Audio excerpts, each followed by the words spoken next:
Texas, Southwestern Denton County in north central Texas, Tarrant County in north central Texas, until 2 p.m. Central Daylight Time. At 12:55 p.m. Central Daylight Time, storms were located along a line extending from near Pecan Acres to near Willow Park to near Aneta, moving east at 40 miles per hour. Hazard, 60 miles per hour wind gusts and quarter-size hail. Source, radar indicated.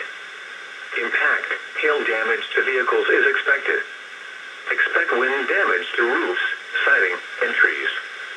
Locations impacted include Fort Worth, Arlington, Grand Prairie, Denton, Louisville, Flower Mound, Mansfield, Euless, Bedford, Grapevine, Halton City, Keller, Coppell, Hearst, Burleson, Southlake, Watauga, Colleyville, Benbrook, and Corinth.